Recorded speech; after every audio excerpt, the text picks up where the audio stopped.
My name is Nick. Oh, okay, yeah, good. Okay, my name is Nick Muhammad Rashid bin Nick Zurin. Please just call me Nick Rashid. It's a very long name, so I don't want to burden you guys too much with that. I'm the editor at Projek Pertiwi and a researcher at Research for Social Advancement, or REFSA.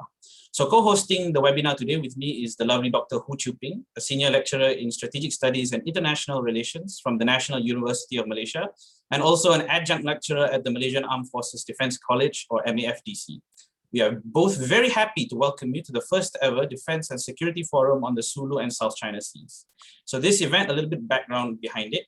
It's being co-organized between Projek Pertiwi, of which I'm the editor, and the Malaysian Armed Forces Defence College. A little bit about Projek Pertiwi. We are an independent online platform founded by I and my two colleagues, Ivy and Itrana. And our aim is to provide quality content for defense and security discourse in Malaysia.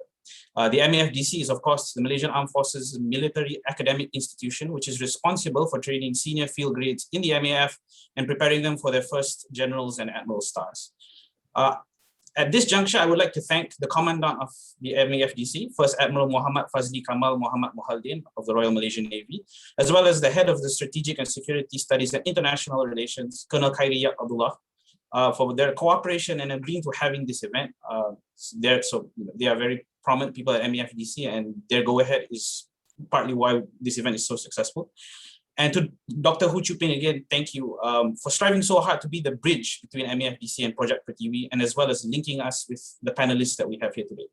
So aligned with Projek Pertiwi's goals and MAFDC's lecturing plan for its students, this forum will pose and answer a few questions about maritime security in Southeast Asia. So we're going to have to tackle some issues about the nature of civil-military cooperation in our region, both between and within states. And we have to look at how these structures drive our security policy responses to the various challenges that we are facing now and will likely continue to face in the years to come. We have assembled here quite a formidable congregation of panelists from various backgrounds to help us unpack this topic. Over the weekend, I had to become even more intimately acquainted with the works that all of you have presented, and I hope to be a good moderator and connect with a lot of the work that you've done outside of this forum to sort of enrich our discussion today. So Dr. Hu, if you could kindly introduce the panelists to the audience. Right. Thank you so much, Nick, for such a wonderful introduction. So good afternoon, everyone. So it is a very big honor and a big pleasure to invite all of my friends to be on this panel. So actually, I have discussed about this forum with Natalie Sambhi for at least 2 years now. So finally to see it to fruition is really a big relief. And I'm sure we will have more ongoing cooperation for a forum like this, and benefiting not just the Malaysian Armed Forces Defence College, but to the wider region where defense and security specialists can take part in this discussion. So, and of course, Dr. Collin Koh from Singapore, thank you for lending us your expertise on maritime security. We are very glad to have you here. Professor Rommel Banlaoi, a very big name in the Philippines, a very well-known specialist on the matters on the Sulu Sea, Southern Philippines, terrorism, and of course the everything that is between the land and the sea. Dr. Asyura Salleh, very glad to know you as a Southeast Asian Young Leaders program through IISS initiative in Singapore, and knowing you as a Bruneian and where I come from, Miri, Brunei people are always a very close friend and neighbor. So thank you so much for being with us here today. So we are still missing Captain Hazrine. So this is because of the problem with the network connectivity. As you all know from the brief profile of the speakers, he is currently with the International Monitoring Team, IMT 15. So still in the Southern Philippines. So he has contacted me saying that there is a network problem since the morning in Kota Batu City, but he would join in as soon as he is being connected on Zoom. So perhaps we need to allow him to be on Zoom without video so that it can run smoothly. And my big thanks to the commandant of the college. Very honored to work with you, sir. First Admiral Muhammad Fazil Kamal Muhammad Mohaldin, I have been adjunct lecturer back in 2016. So I'm very glad again to be appointed as adjunct lecturer for the college. And this is our first collaboration.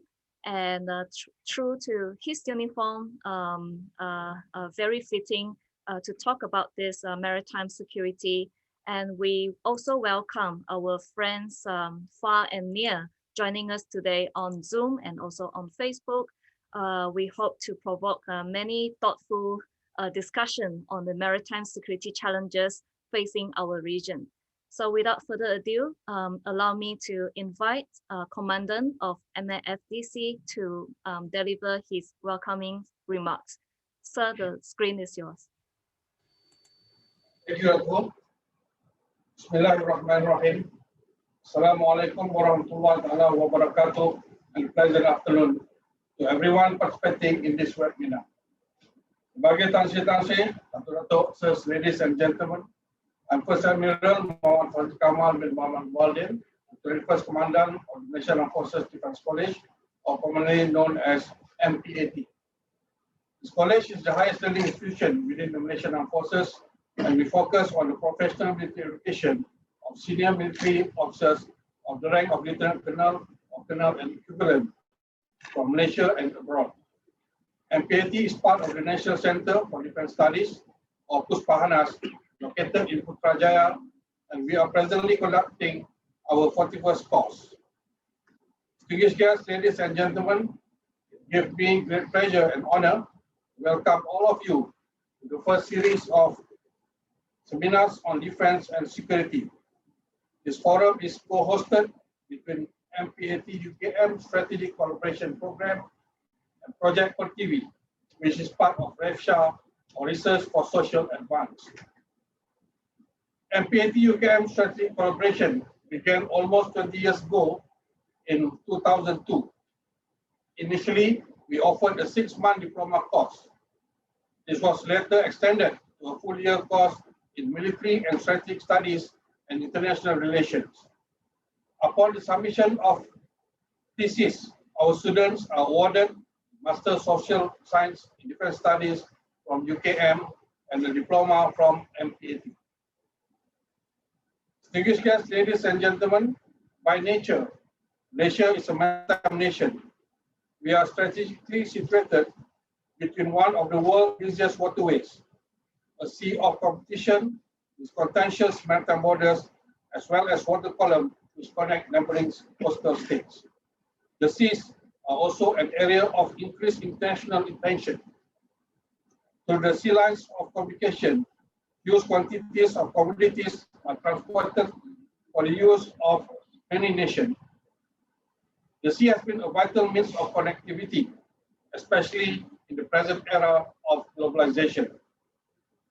The demand for natural resources and hydrocarbon deposit in the sea and its seabed has increased rivalry between states and established a competitive and tense environment. The introduction of the United Nations Convention on the Law of the Sea 1982 was intended to mitigate and resolve this issue. But despite strong efforts, it has not been that successful in many areas. As a developing nation, Malaysia is trying its very best to ensure that our country is securely protected and safe, territorially and within the maritime domain. This is necessary to gain the trust and provide security for long-term foreign and local investors. Generally, Malaysia continues to enjoy the status of being a peaceful, prosperous, and stable nation with good pace of development, diversity, and cultural harmony. The interstate maritime dispute mentioned earlier, cross-border illegal activities, and elements of terrorism continue to impact negatively the security and stability of our country. These non-traditional threats pose a great challenge to the defense and security of our nation as they breach the integrity of a sovereign nation state and encroach into the economic, political, security, and societal well-being of our entire nation. So, Distinguished guests, ladies and gentlemen, I'm delighted and grateful that the MPAT UKM program and Projek Pertiwi partnership has gathered such knowledgeable and experienced speakers and panelists this afternoon to discuss, elaborate, and most importantly, share their expert views on current development in defense and security matters in the South China Sea and the Sulu Sea. While this forum will directly benefit the participants of the Nation Armed Forces Defense Course 41-2021, it should also enable our audience to consider how the government of Malaysia's inaugural defense white paper uses the whole of society and whole of government approaches towards the defense of our nation. Before we commence, let me once again give a warm welcome and my sincere thanks to our distinguished scholars and researchers for making their time to be with us this afternoon. And we greatly appreciate your commitment. Special thanks goes to Dr. Hu Chiu Peng and Mr. Nick Mohammed Rashid, our co-moderators, for their efforts in making this forum a reality. With that, thank you again for your participation. Wabillahi taufiq walhidayah. Assalamualaikum warahmatullahi ta'ala wabarakatuh. May I invite the first Emerald to stay on the podium, and we are going to take a group panelist photo together. So everyone, look at your camera and make sure your eyes don't close. 3, 2, 1. Okay, I think we got it. No one is closing their eyes. Great. So next, we will have Nick to start moderating the first round of our conversation. Thank you, Dr. Hu, and thank you again, First Admiral Fazli, for your warm welcoming remarks. It just occurred to me that in a lot of ways, this forum itself is an embodiment of civil-military cooperation. We have both civilians and military officers involved, and I think that's sort of the spirit that we're getting at today. And I think his opening remarks has really given us an idea of how to frame our discussions, because on the one hand, in the South China Sea, you've got non-traditional threats. And on the other hand, you also have to deal with great power competition. And I think that is sort of what's looming behind our conversation today. So before we actually begin the moderated opening remarks session, for the benefit of the audience, I'll just go through the flow really quickly. So we're going to have 2 rounds of moderated discussion. And the first round, I will be moderating that particular round, and the second round, Dr. Hu Chiu Peng will be moderating. Each speaker will get about 8 minutes to sort of present their opening remarks, and then followed by about 10 minutes of moderated question and answer between the panelists and the moderator. And so this will happen for both the first round and the second round, and then after that, we will open a question and answer session to the audience. For those of you who are not able to join us on Zoom today, you can always follow us on our Facebook live at Projek Pertiwi Facebook. And with that out of the way, let us commence towards the first session. So I'd like to invite Dr. Collin Koh to present his opening remarks for the first 8 minutes. All right, thank you. I hope you guys can hear me. Thank you so much to the MAFDC, Projek Pertiwi. Special thanks to my friend Ping for inviting me. It's an honor to be part of this inaugural forum. And because of the interest of time, I'm going to just briefly touch on a few points that concern civil-military cooperation and relations pertaining to maritime security, largely concerning Southeast Asia and touching on the South China Sea somewhat. Now, I think the first starting point that I'd like to make is, to look into the current context of the COVID-19. It has an impact on Southeast Asia, while at the same time, Southeast Asian countries are trying to contain the pandemic. I think all countries are trying to resuscitate their economies. And given the uncertainty surrounding vaccine availability and the speed at which the vaccination can be carried out to achieve, at the very least, herd immunity, this can mean that the pandemic impact may linger for a while longer, probably beyond this year. At the same time, we do see there is no let-up in the maritime security challenges that Southeast Asian countries face. On a day-to-day basis, we still have instances of IUU fishing, rampant smuggling. In the earlier stages of the COVID-19, we are seeing smuggling of pandemic-related commodities such as PPE kit, test kits, for example. And now we see smuggling of foodstuff, fuel, and continued continue instances of irregular human migration, acts of piracy and armed robbery against ships. And they add to the already very huge repertoire of daily operations Southeast Asian maritime forces and their land-based counterparts grapple with amidst all the heightened border surveillance and security measures that are associated with COVID-19 precautions.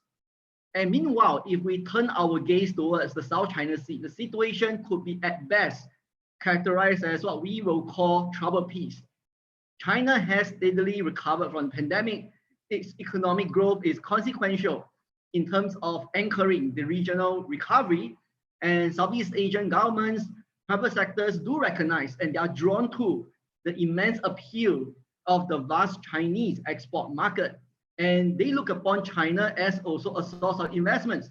So this is definitely important if you look from the standpoint that Southeast Asian economies are largely export dependent, and they also require a lot of funding for infrastructure development and digital connectivity to drive post-pandemic growth. And so at the same time, we are also mindful that China is a source of vaccines amidst the global supply crunch. So while it's not the panacea, I think Southeast Asian governments are largely in consonance with the point that vaccines do provide a solution in the long run, in terms at least in retaining and promoting investors' confidence, which could help in economic recovery. So I provided this context because it's important to note that while Southeast Asian countries do embrace the economic and COVID-19 cooperation with China, I think there is little evidence in terms of any let-up by Beijing in the South China Sea. Last year, we have seen a spate of incidents in the South China Sea. The one in the North Natuna Sea with Indonesia and the West Capella incident with Malaysia. So it's clear that China is bent on pursuing coercive methods in the South China Sea. And that leads me to one particular aspect of this civil military cooperation in the South China Sea pertaining to China as a key driving force.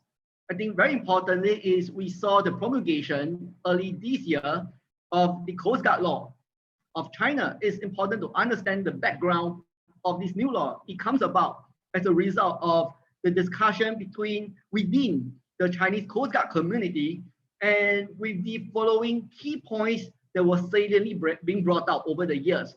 First is that there is a recognition, in terms of actions in the South China Sea, the Coast Guard found themselves hamstrung by various factors. One has to do with the lack of regulatory and legislative cover that could allow them more freedom and could empower them to undertake more action. Second, they believe that they lack support from the Navy, in particular during the times when they encounter Southeast Asian navies, when they perform their missions in the South China Sea. So therefore, they are asking for a few recommendations that can improve their ability to operate in the South China Sea. One being to promote greater cooperation and synergy between the Coast Guard and the PLA Navy. And the second is to empower the Coast Guard through legislative cover. In this case, the Coast Guard law is a very good example. And in 2018, the first joint patrol that was being performed between the Navy and the Coast Guard took place off the Paracel Islands, and with the very interesting setup whereby in this joint patrol, if they encounter a foreign Coast Guard vessel, the China Coast Guard will step in. If they encounter a foreign Navy vessel, the PLA Navy steps in. So this is a very initial stage of how the Navy and the Coast Guard of China try to work together to maximize the effect of their missions in the South China Sea. And what we see here is, so far, by contrast, Southeast Asian parties in the South China Sea are hampered by a few problems. One is certainly the issue of the fact that the China Coast Guard patrol assets in many respects do outsize and even outgun some of the patrol assets that some of the Southeast Asian parties in the South China Sea could master. The logical solution is, of course, if it's possible to bulk up maritime forces in Southeast Asia.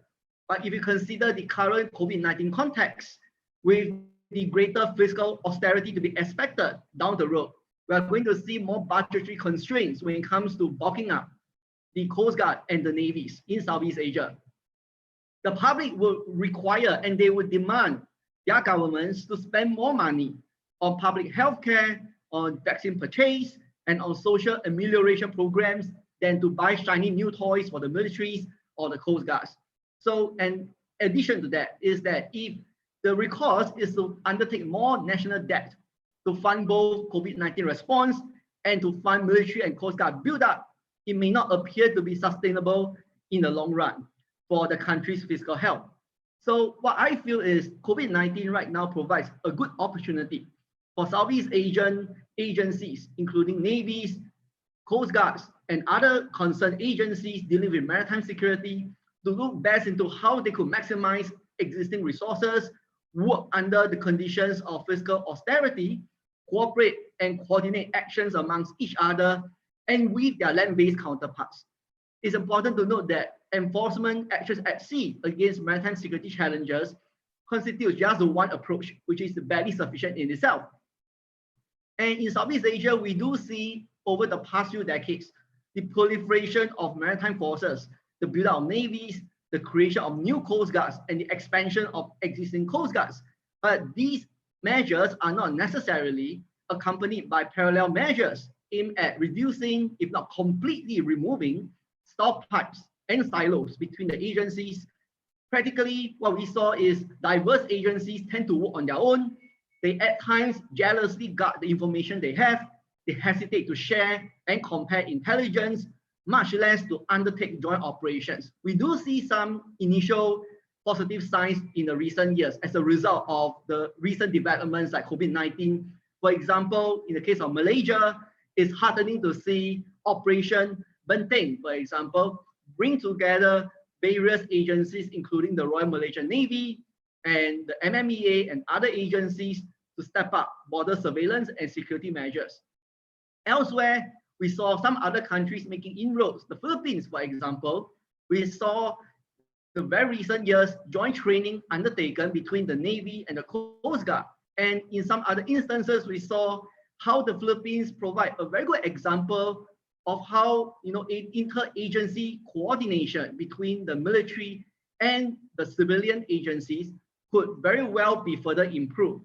I give the example of what happened last June in Sulu. And of course, I invite Dr. Rommel to correct me if I'm wrong. There was this misencounter or what they call a misencounter between the Philippine Army and the Philippine National Police when there was an operation in pursuing Abu Sayyaf bomb makers. And there was a misencounter where the Philippine Army operatives were being shot at and killed by the police. And the issue here is there was a whole lot of accusations and counter accusations between these two distinct agencies. And instead, what we actually transpired was poor coordination between the armed forces and the police could have led to the misencounter in Sulu. And in fact, if we recall, back in June 2018, there was a similar misencounter between the Philippine Army and the police in Samar. And the Board of Inquiry thereafter assessed that poor coordination between these two agencies could have led to the incident. I use the Philippine example not because I wanted to point fingers at one particular country, but I thought the Philippine example provides a very good instance to look at in terms of the potential dangers when diverse agencies between the military and the civilian, they fail to properly coordinate their operations together. By coordinating, it could have been a much better executed security operation, not just on land, but even at sea. So what my conclusion is, I think we do see the urgency of Southeast Asian militaries and their civilian counterparts to coordinate and to foster greater synergy between them to tackle a whole lot of the very different security challenges, including those in the maritime domain. And with the COVID-19 stress on finances in the coming years, there is now a greater need for interagency coordination and cooperation to allow both the military and the civilian agencies to maximize the finite resources available and to plug the gaps in capacity shortfalls. With that, I thank you so much for attention. I look forward to the Q&A and discussion later. Thank you, Dr. Collin Koh. And it seems that you are, I think a lot of your comments reflect well on your own volume, Grey and White Hulls in Hargrave's publication. And I think we'll get, so keep that in mind because we're going to go back to that in our moderated discussion later. Now I'd like to call upon Captain Hazrine to start his 8 minutes. And please do be mindful of the time. Bismillahirrahmanirrahim. First, Admiral Muhammad Fazil Kamal, the Commandant of Malaysian Armed Defence College, our moderator, Dr. Ho, and Mr. Nick, panelists, Malaysian Armed Forces Defence College, cohort 2021, audience, ladies and gentlemen. First of all, I would like to thank the Projek Pertiwi, Malaysian Armed Forces Defence College, UKM, for inviting me to become one of the panelists for the forum. It is indeed an honor for me to be invited in such beneficial forum. Today's topic is very broad, especially when we talk about South China Sea. The South China Sea dispute is one of the most global, complex, and volatile geopolitical flashpoints, involving a patchwork of overlapping territorial maritime claims made by China, Vietnam, the Philippines, Malaysia, Brunei, and Indonesia. The dispute centers on numerous atolls and islands, and vast tract of seas encompasses within China's so-called 9-dash line. The importance of South China Sea, as we know, is a vital trading trade. Therefore, who will control the South China Sea will likely control the trade routes, the oil and gas reserve, and fishery resources. It is believed that significant hydrocarbon resources reside in the vast area around the South China Sea. And US EIA estimate the South China Sea contains approximately 11 billion barrel oil and 190 trillion cubic feet of natural gas in proven and probable reserve. And most importantly, the geopolitical strategy. South China Sea approximately close to the choke point in Malacca Strait and the Singapore Strait. The South China Sea have continuous strategic gravity. The general concern is that any claimant country establish total control in the area, then the country will benefit unfairly from the economic expansion and the commercial trading route in the region. Sulu see in comparison more straightforward issues involving transnational and cross-border crime, such as kidnapping for ransom and robbery. It's argued that maritime crimes like kidnapping for ransom, maritime robberies, and smuggling have been occasionally conducted to raise funds for terrorism. Therefore, in years, we have seen papers, seminar, forum talking about South China Sea. So what I will do today basically look into more on the white hull and grey hull nexus at South China Sea. In the recent trends, the key enablers for the Coast Guard expansion, especially for the claimant countries, and probably suggesting for a solution to mitigate the tension. I will not touch on the great power response in the South China Sea. The recent trend have shown that Coast Guard have been used as aggressive instrument of state power to assert territorial claims such as China. The Coast Guard ship has seen a defender of sovereign state, undertaking actions such as ramping other state Coast Guard and fishing vessels. More often, the use of Coast Guard have blurred the line between the platform and mission traditionally associated with law enforcement and national defense. State civilian vessel employment have blurred further the boundaries among civilian, governments, and military role in conflict and injecting destabilizing dynamic into maritime encounters. Therefore, the protection of sovereignty and territorial integrity have become an increasingly important mission of the Coast Guard in the South China Sea. So what is the key enablers of the Coast Guard expansion, especially for the claimant states such as Malaysia, Philippines, and Vietnam? First, the UNCLOS, not settled on which maritime platform should be employed for maritime enforcement within the EEZ. Therefore, deploying a warship to do non-traditional maritime mission may convey message of intimidation and longevity unnecessary. Finally, arguably to counter China unprecedented Coast Guard expansion. So what is the legality in use of force by maritime law enforcement agencies under international law? I think the two questions that we should ask are, what constitutes an act of military aggression against other states? For example, an opposed to state simply executing what is considered law enforcement based on domestic law, and when are the action of maritime law enforcement agencies considered a breach of international standard of navigation and safety at sea.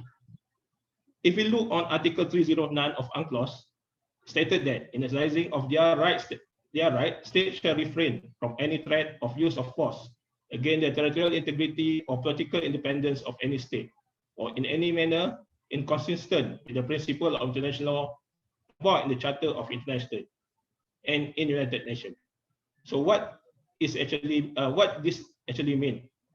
In a very broad scope, generally it is understood, prohibit aggressive action at sea that threaten of use of force in manner inconsistent with the UN Charter, with application to both maritime law enforcement agency and naval vessel in peacetime. However, not all use of force can be interpreted clearly under UNCLOS, as aggressive action include cases involving maritime law enforcement agency employing less than lethal degree of force against foreign vessel or naval vessel purporting to be undertaking law enforcement activities in jurisdictional waters. In the way forward, diplomatic engagement between ASEAN and China have been ongoing for more than 3 decades, with the primary objective to have soft balance strategies. The ASEAN Regional Forum, the East Asia Summit, and the ASEAN Defense Minister Meeting have all been used as a platform to debate significant issues and deliver some promising resolution for both China and ASEAN. However, China is disposed to discuss any issues on the South China Sea on a bilateral basis. A new mechanism most probably is needed to resolve the skirmish in South China Sea, or to at least not allow them to escalate toward global tension. The mechanism should adhere to international diplomacy, capacity building, and respect for international law and sovereignty.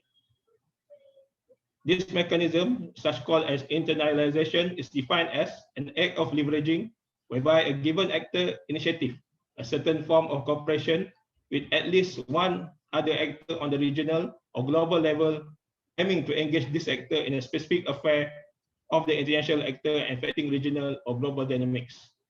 The concept of internationalization is fundamentally to drive discussion in multilateral arenas with involvement of external power, their focus being to demonstrate their unified will to aggressive behavior. Multilateral engagement will help ASEAN again press China to agree to the code of conduct be legally binding. Multilateral influence can be exerted, perhaps by ASEAN organizing workshop, seminar, conference, and official dialogue with active participation by scholars, subject matter experts from US, Japan, India, Australia, and Europe. However, this strategy is workable only as long as ASEAN countries have a strong unified will, allowing the multilateral cooperation to take place, and China's commitment to solve any dispute in the region on a unilateral basis will impose a credible threat to the success of strategy described above. The second internationalization strategy is based on bolstering the capability of the regional nation. Southeast Asian countries have been expanding their military assets significantly over the last 10 years, especially Cambodia, Indonesia, Vietnam, the Philippines, Myanmar. Controlling sovereignty over the territory is among the main reason for the expansion of military capability. In conclusion, China increasingly aggressively employment of Coast Guard in South China Sea. There are blur line between acts of armed aggression and acts of law enforcement. China use of the civilian vessel provide plausibility deniability against assertive state sanction tactic. Therefore, the existence of unresolved territorial dispute in the South China Sea and any exercise of domestic authority in the dispute water will be considered as a violation of its sovereignty. Code of conduct negotiation among the claimants should be pursued. It can be done either bilaterally or multilaterally. Confidence building and information sharing mechanism seek to build relationship should be continued. The example is the creation of the US initiate North Pacific Coast Guard. Most probably, ASEAN can go ahead with ASEAN Coast Guard Forum plus China. That's all. Thank you very much. Thank you very much, Captain Hazrine, for your comments. I think you've touched based on a lot of different issues that I think will provoke a lot of responses later. Please keep them in mind as I will try to go back to it and let's try to get some more answers. And now, finally, I would like to invite Mrs. Natalie Sambhi to give her 8-minute remarks. I will signal to you the time as well, so don't worry. Thank you very much, Nik Rashid. First of all, I'd like to say Selamat Tengah Hari to everybody. I'm very proud to be presenting, my father's family are proud Malaysians, and this is my first time as Executive Director of Verse Research to address the Malaysian Armed Forces Defence College. So thank you very much for having me. I'd like to thank First Admiral Fadzli, Colonel Khairi, Dr. Chu Ping, Mr. Nik Rashid, Ms. Itrana, Ms. Ivy, and to everybody participating over Zoom and Facebook. Thanks for making time. So I think Collin has laid out a very good overview of what the current constraints are facing many of the navies and coast guards of Southeast Asia. And, we have a very, what am I going to say? The challenges of unilateral action, as just presented, are obviously something I'd like to touch upon. I work mostly on Indonesia, and what I would like to highlight is a particular incident between December 2019 and January 2020, where around 60 Chinese vessels that were including Chinese Coast Guard and Navy were harassing not only Indonesian fishermen, but also Indonesian Coast Guard as well. Now, there were a number of diplomatic responses that came out of this, so Indonesian civilian agencies were engaged. But importantly, the matter brought up the possibility of the deployment of an Indonesian maritime militia. And that's something I'd like to sort of hash out today. What are the implications of developing an Indonesian maritime militia, particularly for civil military relations? So this began not long after the incident, when it finished in January 2020, when Chinese vessels finally exited the Indonesian exclusive economic zone, that Indonesia's coordinating minister for political, legal and security affairs, Mahfud MD, announced that his country would be deploying around 100 fishermen from Java to the North Natuna Seas as a kind of maritime militia force. It was unclear at the time the kind of role that they would be playing. Would they be playing a third sea force, the way that China's maritime militia and Vietnam's maritime militia would be? But certainly there's a potential there for these kinds of civilians to play a role in surveillance, collecting information, search and rescue. But the problem with this, it's much less clear about what kind of effect 100 fishermen can actually have in this particular context. Yes, it's a novel way of mobilizing part of your community, but it really is in the context of something that should be handled by Coast Guard, law enforcement that is, or by defense forces as well. So it's unclear what kind of effect 100 fishermen is really going to have versus a relatively large fleet of Chinese vessels. And of course, depending on the incentives provided by the government, would they be fuel subsidies, would they be food subsidies, there could be even greater interests. So there are challenges raised there between the coordination between civilians on one hand, the involvement of the Coast Guard, and potentially the Indonesian Navy as well. Now, the reason this particular issue is important is because it belongs to a much larger context. The Indonesian Defense Minister at the moment is Prabowo Subianto, and he has discussed this concept of total people's defense. These are all concepts in Indonesian military doctrine that relate to a time when the Indonesian military was comprised of the nationalists fighting against the Dutch for independence, and there was seen to be this close relationship between the people and the rakyat, between the military and the rakyat. So this has been now revived as conversation about total people's defense, and there are these ideas about raising even a military reserve component, the implementation of which will start not too long from now. But it seemed to be evocative of this kind of old school thinking within the Indonesian military that we can rely on the people. And I'll talk about the implications of that in a moment. What Prabowo could be doing and what he has been doing has been trying to seek upgrades to the Navy and Air Force. As many of you may know, the Indonesian Defense Minister has been on a global tour, pandemic notwithstanding, visiting France, Russia, the United States, Austria, in order to be able to secure further deals to purchase fighter jets, to upgrade to possibly Scorpion submarines and other sort of maritime platforms as well. But really the attention ought to be going to the Indonesian Coast Guard. Bakama's deputy last year said that they only have 10 ships, and really what they need is 77 more surveillance equipment and more human resources. And I'll discuss the implications of that shortly. So it's really the case that Indonesia's Navy and Coast Guard are in need of greater need of their own support. So the question becomes, how are they going to be responsible for civilian fishermen? What is the danger posed to these fishermen patrolling the sea? Will they be trained? Will they be armed along the lines of China and Vietnamese maritime militia? According to the law of naval warfare, yes, merchant vessels can be mobilized to assist armed forces, and they can be considered as military objects and attacked as well. So there are implications about the harm that some of these fishermen will be exposed to.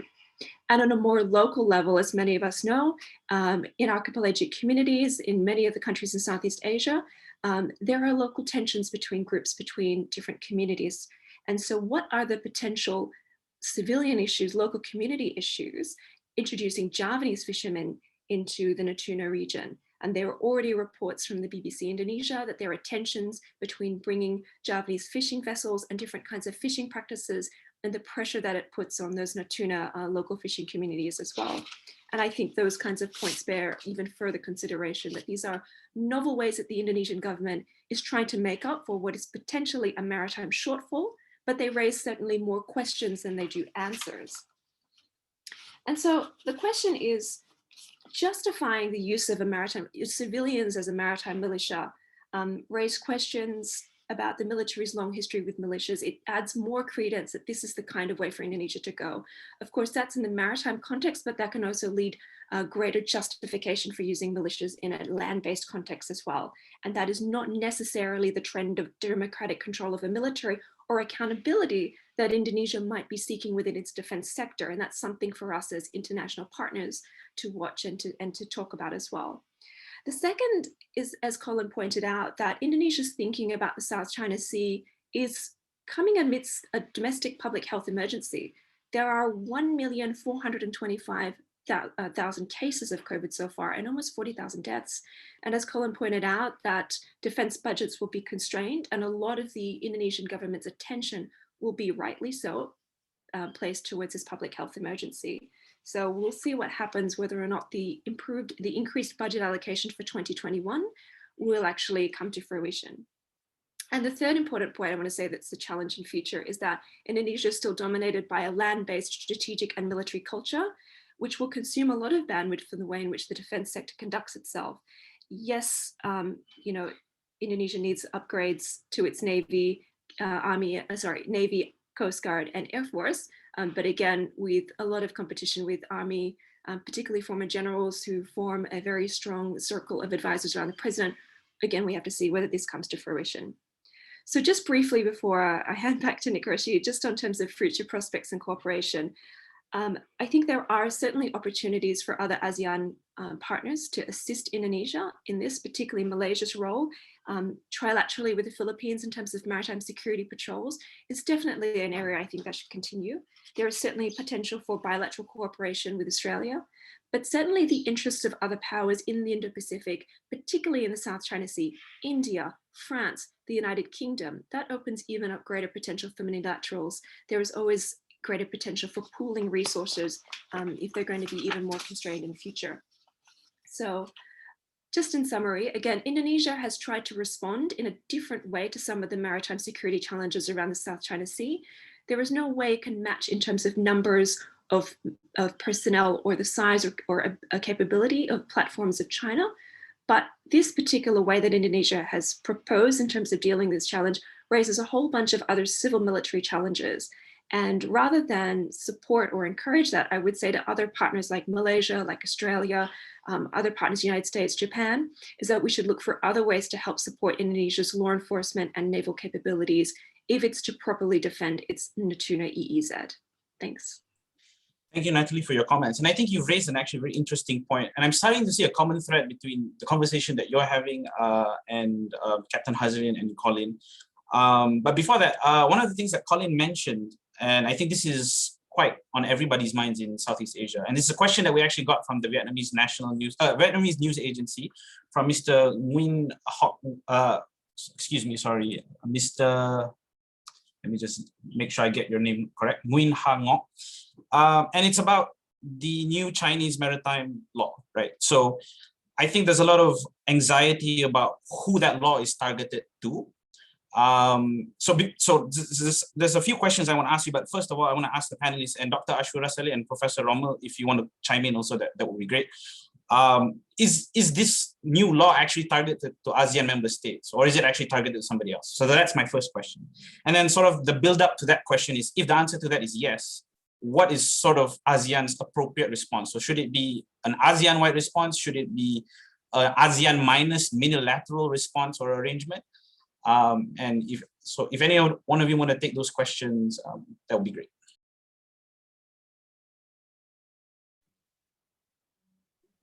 Maybe I can give a jab at it first. Thank you. Yeah, thank you, Nick. Now, I think it is safe to say that the Coast Guard law isn't targeted at specifically anybody. but at the same time, it targets everyone. You get what I mean? So this is meant to be a basic law that allows the Coast Guard to respond in all types of scenario. And be it you're talking about the Senkaku Island dispute with Japan, or you're talking about the South China Sea dispute with any of the other claimants, you'll come into play. So I believe not just Southeast Asia, but also those in Northeast Asia, including Korea, would be watching the developments because of the extent dispute. So basically, any country in the region that has a maritime dispute with China will be pretty mindful. I go to the next question about the response. I don't think we are going to see an ASEAN-wide response due to varying interests in the South China Sea and varying concerns on the Coast Guard law. I could imagine Cambodia, Laos, and Myanmar will have very little appetite to talk about the Coast Guard law because it doesn't apply to them.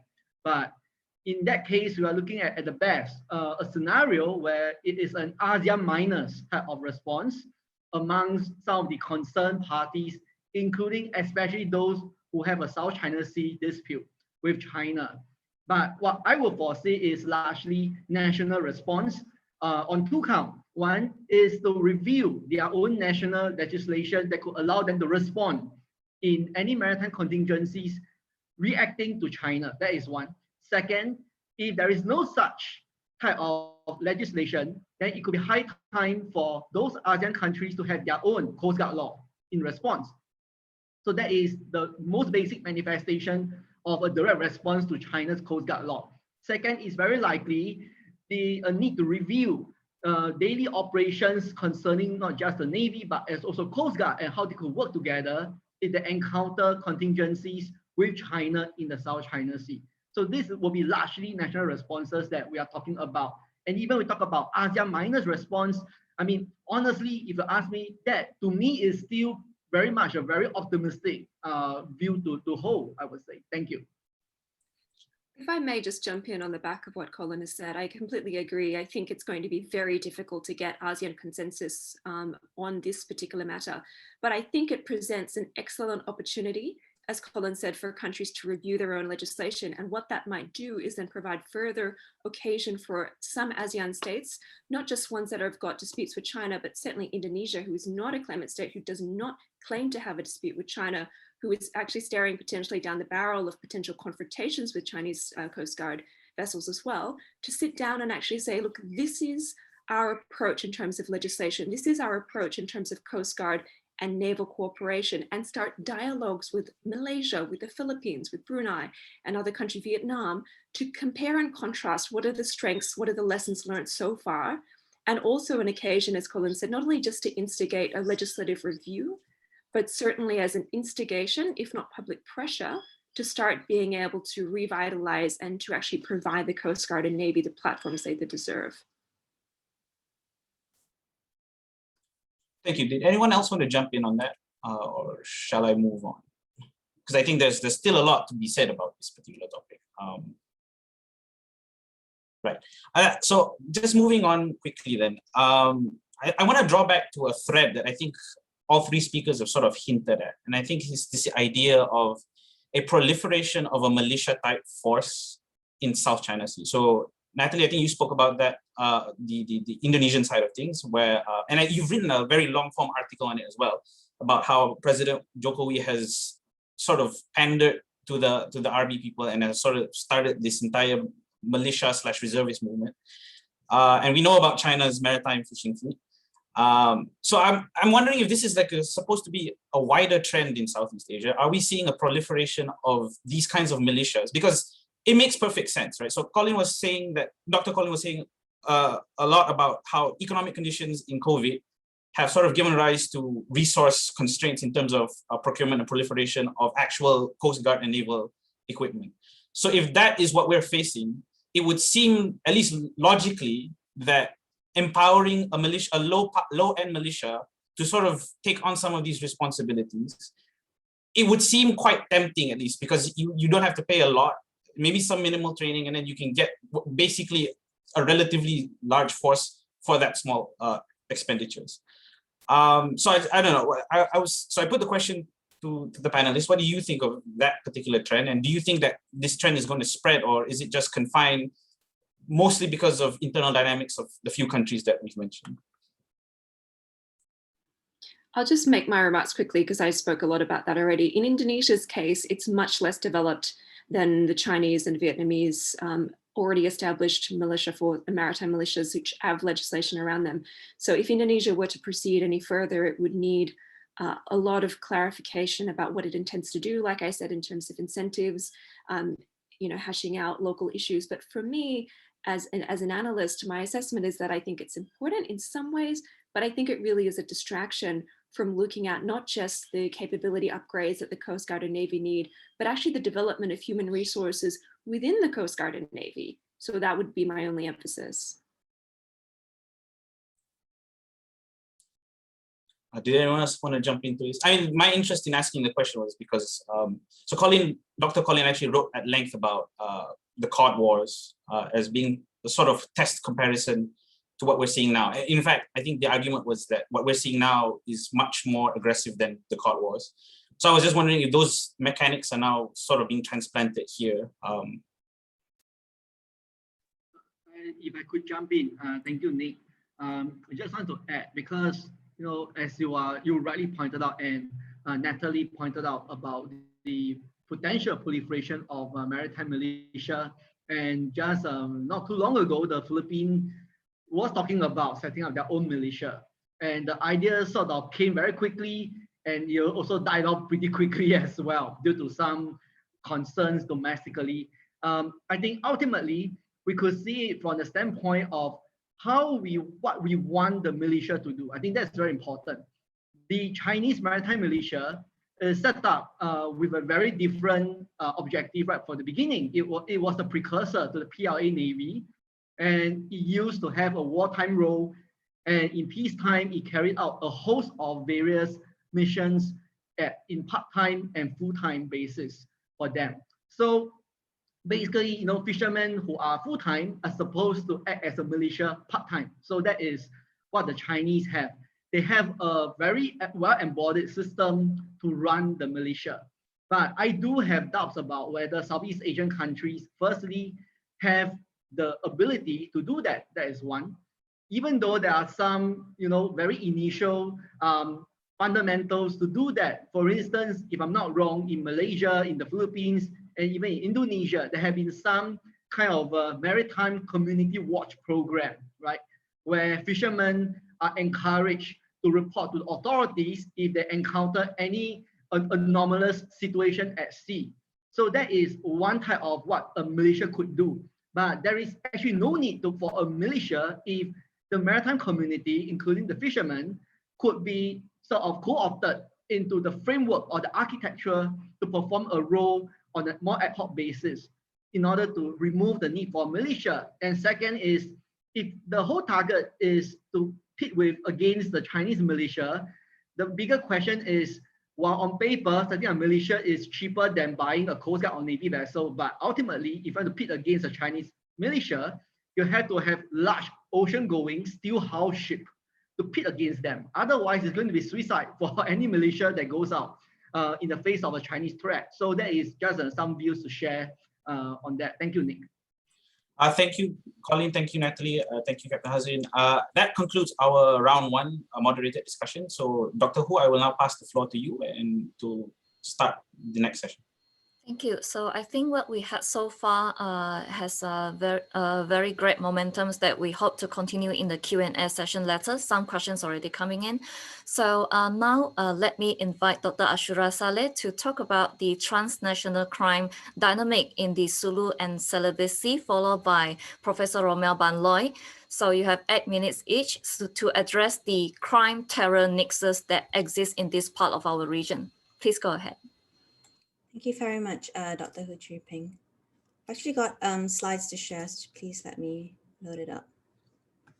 Okay, can we see this? Brilliant. So a very good afternoon, everyone. Thank you once again to the Malaysia Armed Forces Defence College and also Projek Pertiwi for inviting me to be part of this esteemed panel. I really appreciate the regional focus that this forum has taken so far, especially really talking about, emerging multiple maritime enforcement actors and potentially the role of major power relations, perhaps.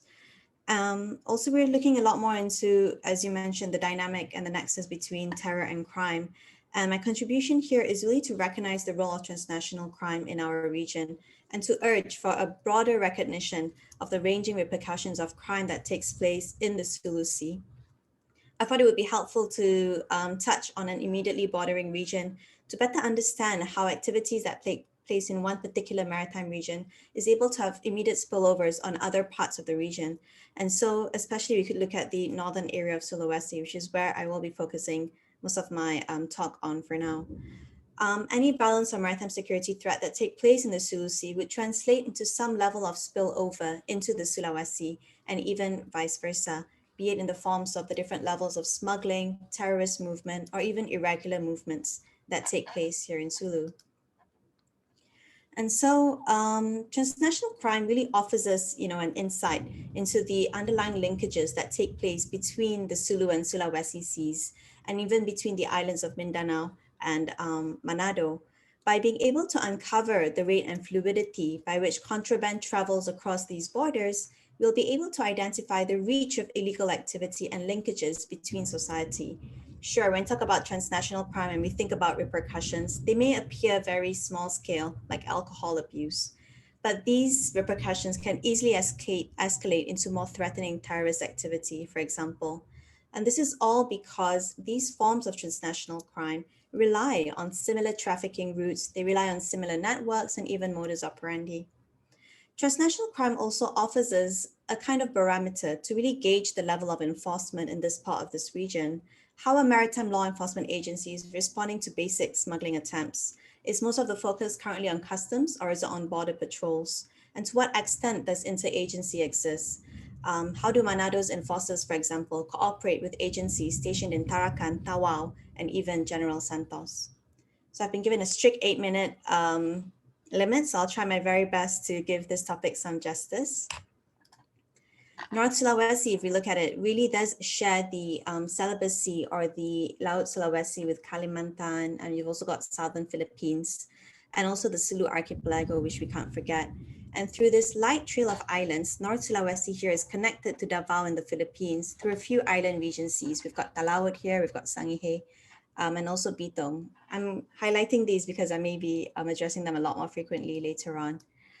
But I think we need to really look into the actual geographical scale to understand how the dynamics across both the Sulu and Celebes seas, the distance between these islands are actually quite close, as seen here on this map. So Miangas Island, which is the northernmost island of the Talawat Regency, is actually closer to Davao in the Philippines than it is to Manado, which is its capital city, and what more to the rest of Indonesia, be it Jakarta. Here it says that it takes 90 miles from Miangas to General Santos, but other accounts says that it is 45 nautical miles away and takes at most 10 hours between Miangas and Davao. But from Miangas to Manado, which is in Sulawesi, it is 274 nautical miles apart. And because of this geographical proximity, we're seeing the same issue here between Sabah and the Philippines. This closeness in geography has actually shaped community relations. People in this area have been accustomed to free movement across these islands, some preferring to move to the mainland in Mindanao, and because they have better prospects of work here, cheaper commodities, and have even settled through intermarriage. And this tightly knit community are extremely familiar with the waterways, which actually provide an avenue to facilitate transnational crime. As we see along the Sulu archipelago, bartering trade also takes place here between the northern Sulawesi islands. Most often, unpacked cigarettes are exchanged for soft drinks. But this simple, unregulated activity can escalate to drug and weapons trafficking and even terrorist movement. Okay, so very briefly, what kind of transnational crimes are we encountering here in this part of the world? Obviously, we've got drug trafficking, and this is one such maritime crime. If we don't provide enough support, we're going to be seeing a drug epidemic, a drug crisis. Drugs are way cheaper in North Sulawesi as compared to the Philippines. And so this makes the market in North Sulawesi an extremely appealing market for syndicates looking to gain a quick profit. Most abuse is currently in the form of cough medicine, but we're seeing a lot of shabu or crystal meth flowing into this part of the region as well. So what happens is that most of the drugs are not manufactured in North Sulawesi as compared to street labs in the Philippines or even in Sabah and Kalimantan. In fact, drugs are ordered through social media and they enter Manado through passenger ferries or vessels. Bitong, as we saw, is a key hotspot for the entrance of such contraband. This is an example I wanted to show to you. This is KM Sinabong. It's a vessel that was apprehended for trafficking methamphetamine. This is actually a passenger vessel, and the crew member was actually found with trying to stuff 2 packets of shabu in his cigarette packet. In terms of cigarettes as well, cigarettes are actually able to gain a much better profit in the Philippines, where one huge sack of cigarette cartons can gain a profit of 4.5 million rupiah. That is $310 for one large sack of cigarette cartons.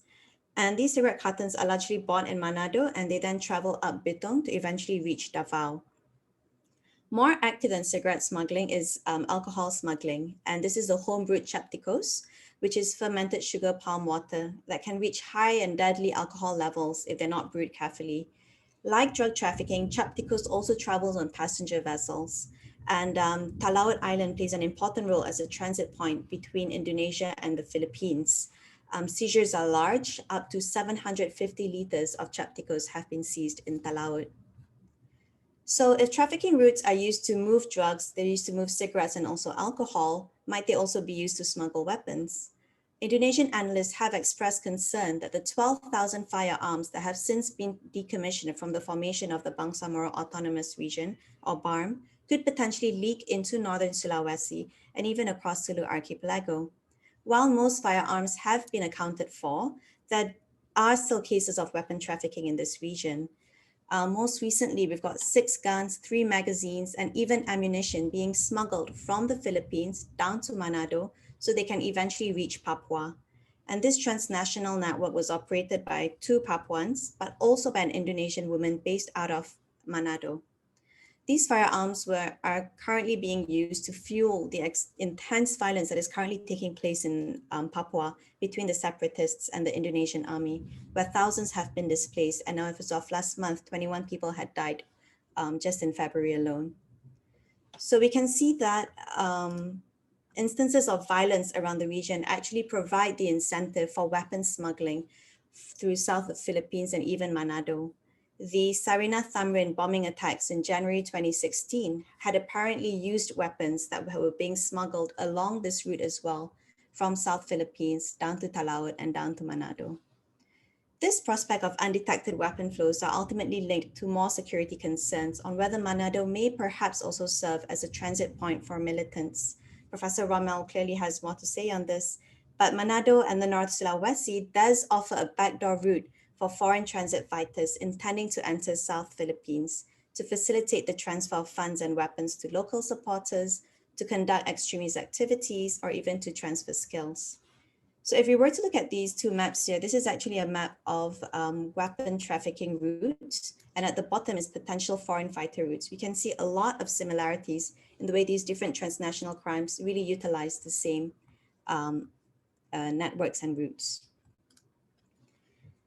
Okay, so with all maritime regions, of course, information enforcement agencies are beset with a series of challenges. And these are embedded in development challenges, geographical proximity that shape societal interaction in a very unique way, and even basic enforcement challenges, such as wide surface areas, insufficient assets, and low cross-border coordination. In terms of assets, North Sulawesi does try. There's an outer island security task force that patrols 3 key islands, for example. But there's also recognition of the limited key assets that North Sulawesi suffers from. And so there is growing interagency coordination because of this between the Customs and Excise Department, the Indonesian National Police, and also the National Narcotics Agency. The Navy is also playing an increasingly large role in trying to encourage constant domain awareness to deter weapons trafficking and also to tackle fish bombing activities. North Sulawesi agencies do also recognize the importance of community outreach programs. In fact, in most of these seizures that have taken place on transnational crimes, they all came from community reporting, at least a majority of them. The community needs more infrastructure, education, and better management of natural resources. There is also the issue of the lack of clarity surrounding the nationality of what you would call the Pisang population, the Philippine Sangihe population, which is also, I think, the same problem that is currently being tackled in reference to the Sama Baja residents in the Sulu Sea. But more needs to be done. North Sulawesi waters are relatively under-addressed. As compared to the Sulu Sea, they need to be organically seen as part of this region. As we have seen, activities that take place on the land surrounding the Sulu Sea have spillover effects on the stability of the North Sulawesi as well. With connections to Papua and even to Jakarta, North Sulawesi has the ability to also influence the level of violence taking place in events around the world, around the region. Despite being a neighboring region to the Philippines, Sulawesi is relatively distant from its capital city, Jakarta. And because of this distance, there is obviously a gap in supervision, which needs to be prioritized. The limited assets by enforcement agencies point to the need for more coordination between the Navy, police, and Coast Guard. And also a reliable defense system needs to be built along the Sulawesi border. And there needs to be better communication flows between the headquarters in Jakarta and the branch agencies. But North Sulawesi isn't the responsibility of Indonesia alone. Other regional countries also need to be involved in this effort. There are some levels of cooperation with the Philippines, but these are really quite minimal still. But we need to recognize at the end of the day that the nature of transnational crime isn't simply the illegal flow of goods and people between countries. It also includes the broad repercussions that affect these countries and also the region beyond. North Sulawesi may appear as a frontier, but is also the linchpin that all countries within the Sulu and Celebes region need to cooperate within in order to restrain transnational crime across Southeast Asia.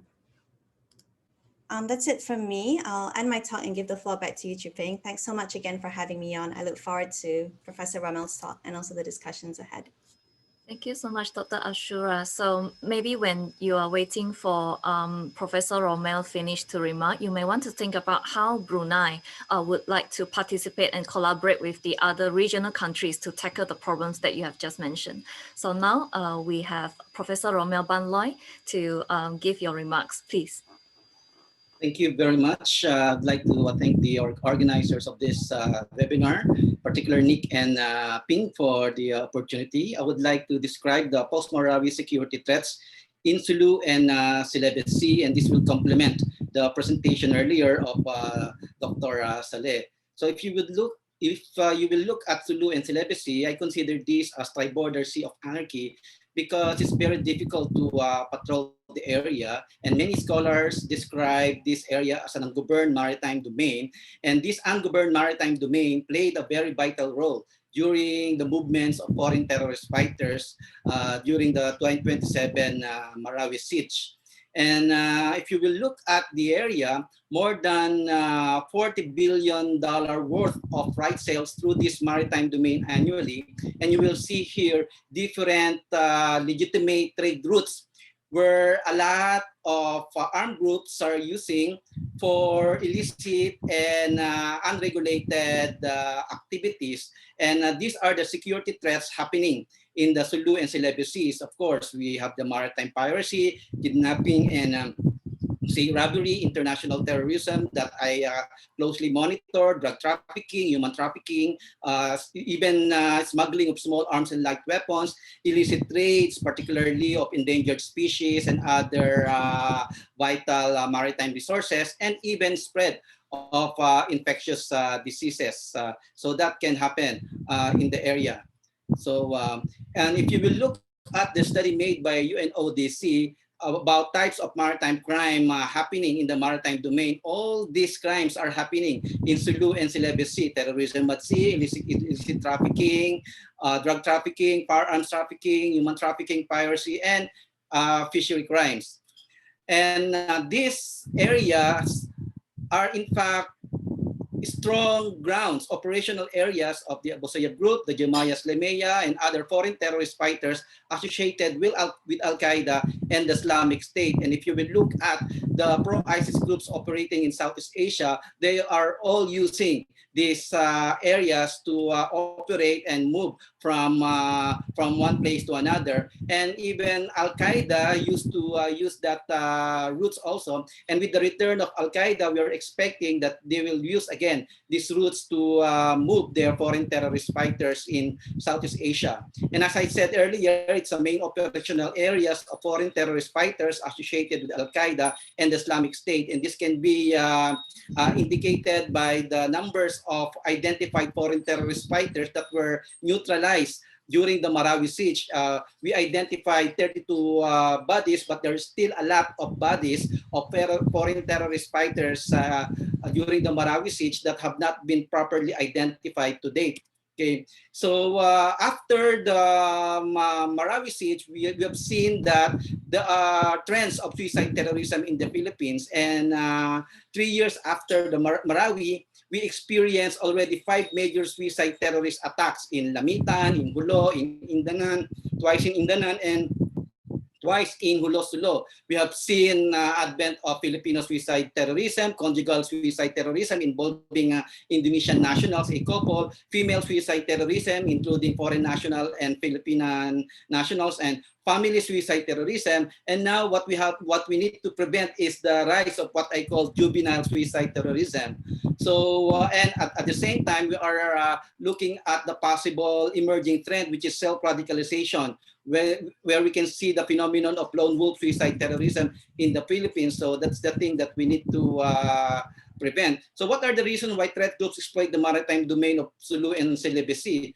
Because of very porous maritime borders. They have already established what Dr. Salleh mentioned earlier as de facto communities in the area. And they are thriving because of limited law enforcement capabilities of littoral states, not because they are abandoning these areas, but because it's just too vast to monitor, and their capabilities to patrol the area are very challenging. And of course, prevalent poverty in coastal communities of maritime Southeast Asia push them to engage in a lot of illicit activities in the area. And right now, the southern Philippines, because of the existing Moro insurgencies there, has been described by the Islamic State as the new land of jihad. So if you cannot fight in Syria or in Iraq, you can always have jihad in the Philippines. And it has become the safe haven of many foreign terrorist fighters, and even alternative home base for foreign terrorist fighters. And they use the Sulu and Celebes to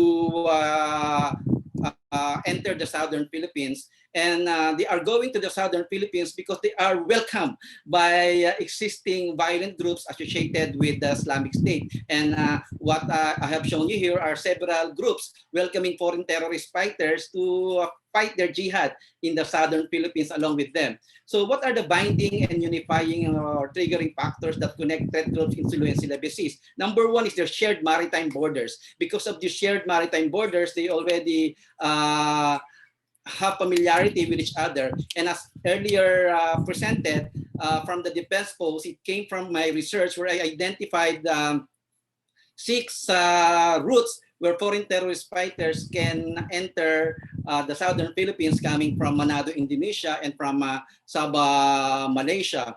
And aside from shared maritime borders, they also have shared belief. They believe in the establishment of East Asia Wilaya. And during the Al-Qaeda era, the Jemaah Islamiyah already talked about the concept of Dawliyah Islamiyah Nusantara. And these are all resonating in the southern Philippines. And you have seen all these foreign terrorist fighters who have in fact traveled to the southern Philippines from Malaysia and Indonesia using Sulu and Celebes. And even those associated with the Islamic State, they are familiar with this maritime domain. So I will not elaborate on that. And at the same time, they have shared history and grievances on a long history of using that area. They already have this kind of shared grievances and history. So why and how do they build relations between and among each other? So many armed groups or violent groups and even groups associated with Al-Qaeda and Islamic State, they formed a relationship based on network of families and clans. Terrorism in the Philippines and even in Southeast Asia is all in the family through intermarriages. So I call this the rise of family terrorism. And because of the rise of family terrorism, I would like to highlight the role of women. And the role of women is very essential in this creation of vast networks of families and clans. And also complemented and reinforced by networks of friends, comrades, and neighbors in the area. And the Maute group is an excellent example of family terrorism. And of course, one of the Maute brothers is married to an Indonesian national, and I think she was arrested and brought back to Indonesia already. So I will not elaborate on that. So this is the Indonesian national married to one of the Maute brothers, Mimin Hati. And then, of course, as I said, the role of women. And based on my study of Al-Qaeda and ISIS from 1994 to 2017 during the Marawi siege, all these personalities that I am showing you, they have their own women, Filipino women, to help them carry out their operations in the southern Philippines. And it will take more time to elaborate on this graph. So now I would like to conclude by sharing with you what happened in the Philippines 3 years after the Marawi siege. We have seen the family suicide terrorism. They're all interrelated, and they were aided by foreign terrorist fighters traveling from Malaysia and Indonesia using Sulu and Sulawesi. So these are just examples of my existing studies establishing all their networks, okay, where they use families and intermarriages to solidify their relationship involving foreign nationals, Indonesian, Malaysian, Egyptian, and other nationals with a strong relationship with Filipino nationals. So what are the responses and countermeasures? Of course, we have national responses. We have national responses from Malaysia, Indonesia, and the Philippines. We have the trilateral response being undertaken by Indonesia, Malaysia, and the Philippines. We have ASEAN efforts and other multilateral initiatives. What we need to do is to harmonize and all these responses together in order to counter all the security threats in Sulu and Celebes, particularly 3 years after the Marawi siege. So I also invite you to read this publication from Stable Seas, because this publication excellently describes all the illicit activities happening in Sulu and Celebes. So with that note, I think that's all for now. Thank you very much. Good afternoon. Thank you so much. I think these are excellent points to kickstart a very good discussion. So when most people talk about South China Sea and the Sulu Sea, what they saw is the great power struggles, Southeast Asian countries under stress from the major countries, but little attention was paid to how each of us and collectively we are struggling against the very real threat every day on a daily basis, and that is the transnational crimes and the risk of terrorism. So I think these are some of the very serious threats that is facing the Eastern ASEAN region countries, especially, and with Southern Philippines at the core.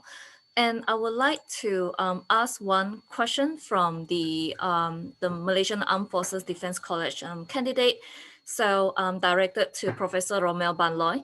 In Lahad, Datu, and Marawi, militants had exploited kinship. So you mentioned about the role of women and also local communities to harbor those criminal activities. So what strategies have the Philippine governments have adopted to address this threat? Professor Rommel? Right now, I'm very familiar with what the Philippine government is doing. We now have the National Action Plan to counter and prevent violent extremism. And we also have the military and civilian measures working together. We have the program called BRAVE. This is a broad reform against violent extremism, where they recognize the military and non-military aspects of the problem. Then we also have another program called PAVE, Program Against Violence Extremism, where they encourage militants to surrender and giving them alternative livelihood so that they will not succumb to the recruitment of armed groups encouraging them to do a lot of violent activities. So there are a lot of efforts. And recently we passed the anti-terrorism law of 2020, where there is a provision there that there must be an implementation of comprehensive approach in addressing terrorism. And one of the most important provisions of that law related to our discussion now is the need to strengthen international cooperation, particularly among littoral states of Indonesia, Malaysia, and the Philippines. So there are existing efforts. So what is lacking is strengthening government effort with civil society efforts. So there's still a need to strengthen the relationship of the two important players, because right now in the Philippines there are civil society organizations who are still suspicious of government activities. They suspect that the Philippine government are just using those rebel returnees as intelligence agents to run after violent groups. So there's still a need for state and civil society to really work together and understand each other. But things are happening very slowly. But meanwhile, because I closely monitor the situation, threats are now fastly evolving. You know, what I'm seeing now is the creation of another armed groups, no longer with shades, with a variant of Al-Qaeda and Islamic State, but no longer purely Islamic State. So armed groups now are evolving, and right now Abu Sayyaf group also, with the death of several leaders like Ajahn Sawadjaan, it's also evolving, and young people also have their own minds. They have their own outlook of their situation. So we might see emergence of a new problem happening in the area, not only in the southern Philippines, but also in Sabah. Why? Because there are a lot of Tausuks in the southern Philippines with relatives in Sabah, and with the program of the Malaysian government to deport unregistered Tausug families back to the southern Philippines, that will fuel another violence to happen, especially that there are groups stating that Sabah continues to be part of the Sulu Sultanate, and with the government pronouncement that they are not giving up Sabah, and that Sabah is part of the territory of the Republic of the Philippines. So that is encouraging threat groups to continue their fight. So it's a problem for Malaysia. It's also a problem for the Philippines. It's a problem for ASEAN that we need to work together. Thank you. Thank you. But yet again, there exists a multilateral security arrangement to safeguard the regional security, particularly in the southern Philippines. In regards to that, I think there is this the dynamics of terrorist financing as well. So can I invite Dr. Asyura Salleh? So from your perspective, how can this be tackled more effectively among the countries in the region, on the Sulu and the Celebes Sea, and also from Brunei's perspective, how can Brunei be part of the solution? Thanks very much for the question. I'm glad that you recognize the fact that the multilateral security arrangement does exist in Sulu and Celebes Seas, the trilateral cooperative arrangement.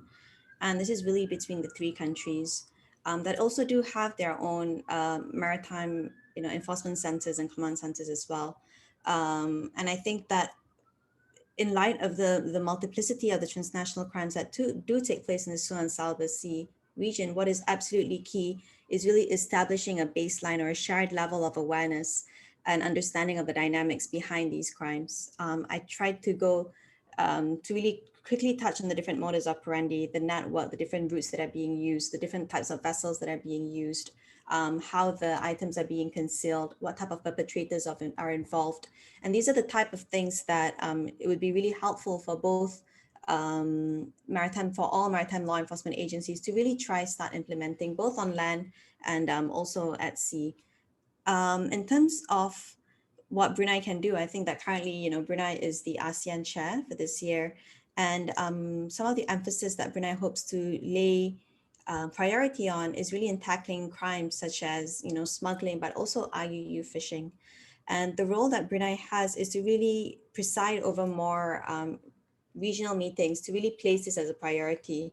I think we often forget that when we talk about the South China Sea, all the emphasis are on territorial disputes, but transnational crimes are just as important, particularly because Brunei is also impacted by this flow of cigarettes, of alcohol, and also drugs coming in from Myanmar along the Borneo Island to reach the Philippines.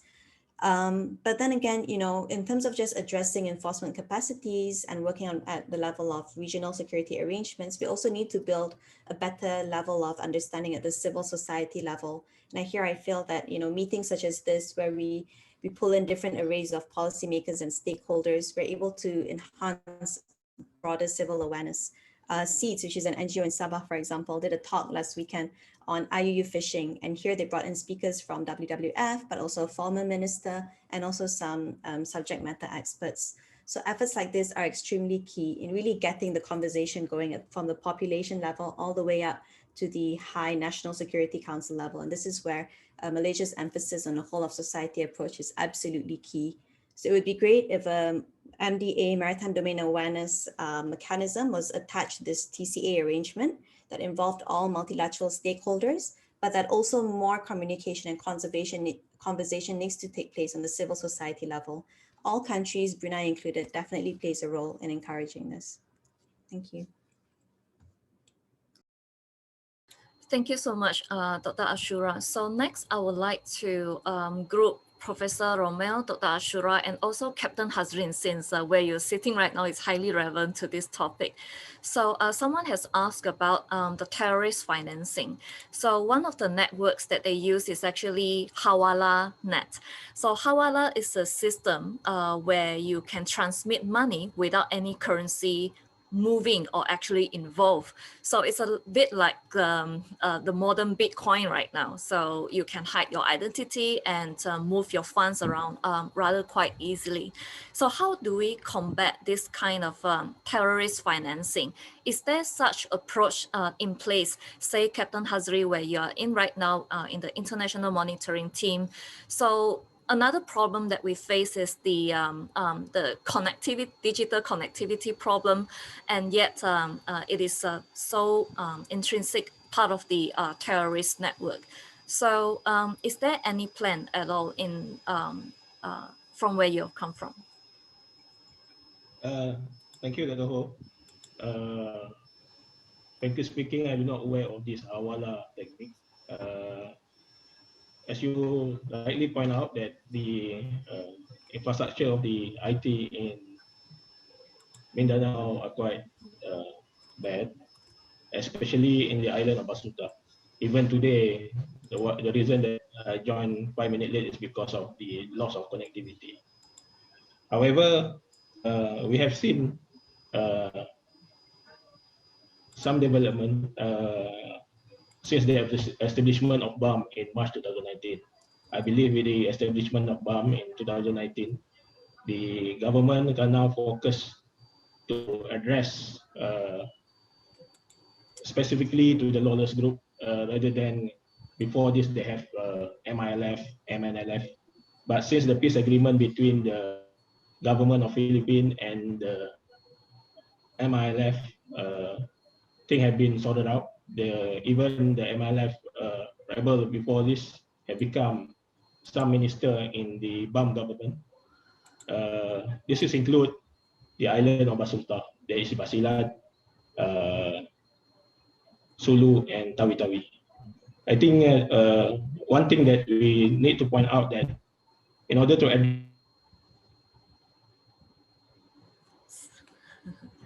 how the land operation influence this threat, I think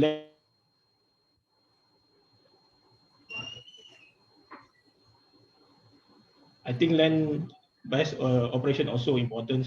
This is why the Armed Forces of Philippines have been conducting lots of law enforcement operations and law enforcement support operations, targeting Abu Sayyaf group in Basulta. We have seen 55 operations being conducted this year, in which 55 Abu Sayyaf been killed, about 100 surrenders, and 20 over been captured. So all this bring significant reduction of incident in Sulu Sea. In fact, from the statistic I received that from January 2020 until the end of December, we only have 5 hostages that still in the captivity of the Abu Sayyaf boats. Thank you. Thank you so much. We have a question from Charlie Brown, Booth Allen's Hamilton, based in Singapore. What lessons from the other regions and construct in maritime security, for instance, from Somalia, Mediterranean, GOG, are applicable? And in particular, what lessons are not applicable to the regional challenges in the Sulu and Celebes seas? May I invite Professor Rommel and also Dr. Asyura? Okay, regarding lessons learned, yeah, we do interact with other nations, particularly through the initiative of the Global Counterterrorism Committee. So we're getting lessons learned from Somalia, lessons learned from even in Sri Lanka, and there are exchanges of exemplary practices, but we have to take into account that we also have unique situations. So while we learn lessons from other countries, we also take into account the uniqueness and specific characteristics of our own problems. So there are a lot of exchanges going on, and I do participate in some of these international exchanges where several countries share their best practices, and we learn from them, and we consider them as inputs to our own planning and countermeasures. So we're learning, and also the support from the United Nations, especially the Counterterrorism Committee of the United Nations. They do facilitate a lot of exchanges for the sharing of exemplary practices, and we do take them very seriously to develop our own national measures. Thank you. Thank you, Asyura. Yeah, I think that's a really good question, Charlie. I think when we look at different regions, we need to really try and what it has shown us rather is several key patterns on how maritime security is really an extension of developments that take place on land. So when we do see unequal levels of development, for example, in coastal communities, that has a direct translation into how that affects safety and security at sea. These are certain linkages that we can then take and then also apply to our region. But then, you know, as Professor Rommel said, as always, our region is quite unique. We talk about trilateral security arrangements, and although we cannot compare, there's not much similarity between what's happening in the Straits of Malacca and also the Sulu and Celebes seas, and that in itself is already between Southeast Asia. But several lessons that we can draw from other regions would be in the immense role of regional level information sharing arrangements. Primario, for example, has realized that their work in Madagascar, I think, has actually turned out to be quite helpful, and they're looking into setting up another version in Southeast Asia. And so this then, you know, sheds light on whether or not many-lateral levels of information sharing would also be helpful in countering what's happening in the Sulu and Celebes seas. Another interesting thing that I'm starting to realize is that if there is no particular crisis that's taking place around that region, there is no incentive to take action. And so we have gaps in our region. For example, there is no arrangement in the Andaman Sea. There's no particular arrangement taking place in the area between Malaysia, Vietnam, and Indonesia, just west of Borneo. And so do we need to wait for a certain crisis to take place for us to actually take action and better protect our maritime environment? That's it from me, Chipping. I think that's a great delineation, west of Borneo and east of Borneo, and that really illustrates the problem that we have in this eastern part of ASEAN phase. So because Captain Hazrine has other important engagements, so allow me to ask the burning question from our audience, Johaira Wahab. So what is Malaysia's view on China's new Coast Guard law? Has this development affected Malaysia's legislative or other strategic initiative in maritime security? Captain Hazrine, please. Thank you, Doctor. As we all know that China have authorized a new Coast Guard law somewhere in January 2021. This law have authorized its Coast Guard to fire on a foreign vessel, destroy structure on the beaches on its claim, and also take all necessary measures, including the use of weapons, when national sovereignty, sovereign right, and jurisdiction are being illegally infringed upon by foreign organizations or in the sea. I think in the Malaysian point of view, maybe not only Malaysian, but others claimant state, there are need to review our current legislations and or SOP when operating with the in vicinity of Chinese Coast Guard. As we all know that the South China Sea can be potentially a flashpoint. Therefore, in handling such situations, new legislative laws and also SOPs, especially from our Royal Malaysian Navy's ships and Coast Guard ship, need to be reviewed so that we can actually mitigate the issue and hopefully maintain our current status quo in the area. Thank you. Okay, thank you, Captain Hazrine. Dr. Hu, did you want to chime in first, or? Please. Okay, all right. So, so thank you, Captain Hazrine, for your response. So there's a question here from Lieutenant Colonel Nosriati Sharbini, and this is again going back to Dr. Collin. She's pushing you a little bit more for your response.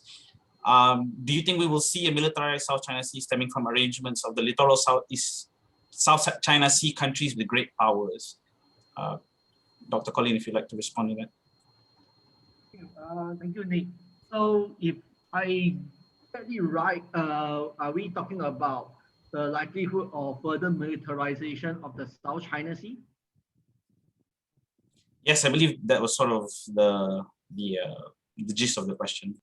Okay, so I mean, I think firstly, it's important to note that there is so far no definition, regarding how we look at militarization. So various parties in the South China Sea and these surrounding areas engage in various forms of build-up of their capabilities.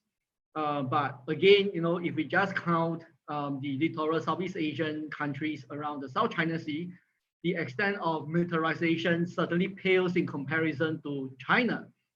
This is something that we have seen, nothing new. Since the 1990s till now, we have been seeing, not much significant build-up vis-a-vis China in the very recent years. And most of the militarization will largely concern not just China, but also the role played by the other players. I mean, I understand that, the forum may not want to talk about great power dynamics, but, the greatest driver of militarization around the area in South China Sea came from China and from the US, largely. So what we see in the recent time has been a spate of reaction, counter-reaction, posturing and counter-posturing between these two key players. And unfortunately, somewhat, ASEAN countries have been shunted to the sidelines. And the only way for ASEAN countries to bring, its voice back to the agenda is to hopefully carry a greater momentum of opinion and voices as a collective whole in the discussion on the code of conduct with China. Otherwise, we're going to let China and the US continue to dominate the scene when it comes to militarization of the whole South China Sea. Thank you. Yeah, Dr. Chu, Dr. Hui, you wanted to highlight a question from MAFDC on this particular response? Oh, yes.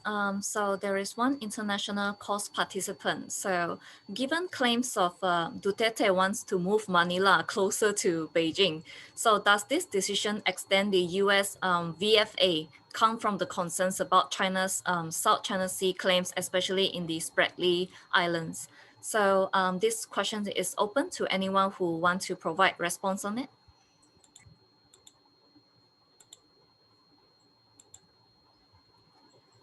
Yeah, may I say something about that regarding Duterte's China policy?